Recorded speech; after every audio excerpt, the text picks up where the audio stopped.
The world isn't run by the rules they taught you in school.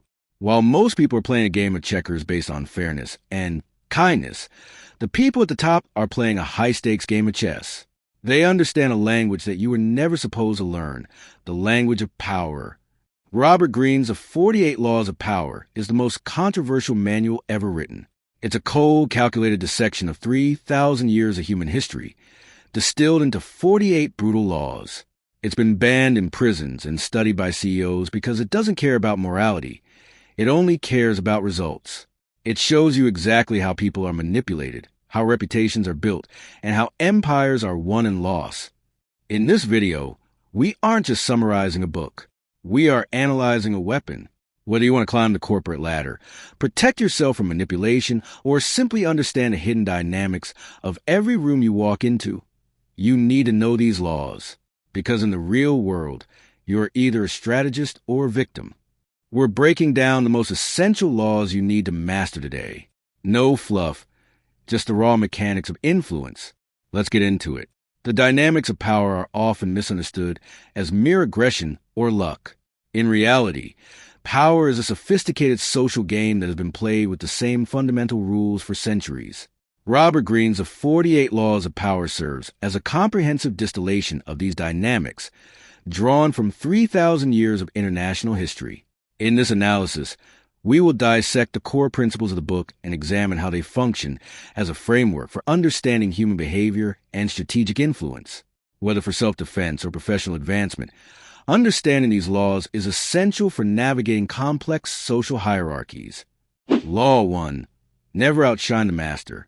The first law dictates that one should always make those above them feel comfortably superior.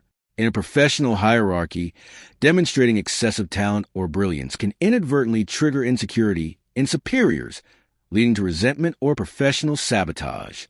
The application.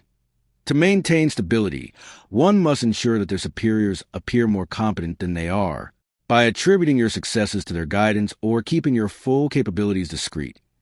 You secure your position and avoid becoming a perceived threat. Law 4. Always say less than necessary. In the realm of power, information is the primary currency. The more an individual speaks, the more predictable and common they appear. Furthermore, excessive talking increases the statistical probability of revealing a vulnerability or making a costly error. The application. Strategic silence creates an aura of mystery and authority. By providing concise answers, you force others to fill the silence, often leading them to reveal their own intentions and weaknesses. In any negotiation, the individual who controls the flow of information controls the outcome. Law 15. Crush your enemy totally. History demonstrates that a defeated opponent who is shown mercy will often harbor resentment and wait for an opportunity to retaliate.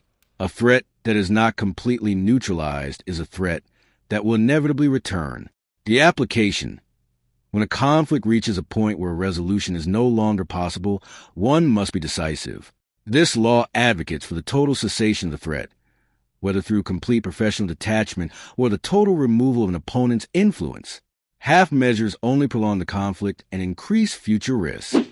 Law 36. Disdain things you cannot have. Ignoring them is the best revenge. Attention is a form of validation. By acknowledging a minor problem or a petty opponent, you grant them significance. Often, the attempt to fix a small issue only draws more attention to it and amplifies its impact. The application. The most effective way to neutralize a minor irritation or an unattainable goal is to treat it with absolute indifference. By withdrawing your attention, you deprive the situation of its power. Indifference is a potent strategic tool that preserves your energy and maintains your professional dignity. The 48 Laws of Power is not a moral guide, but a realistic assessment of social mechanics. Understanding these laws allows an individual to recognize the tactics being used around them and to respond with calculated precision rather than emotional impulse. Mastery of these principles is the difference between being a passive observer and an active strategist in one's own life. Thank you for watching this analysis.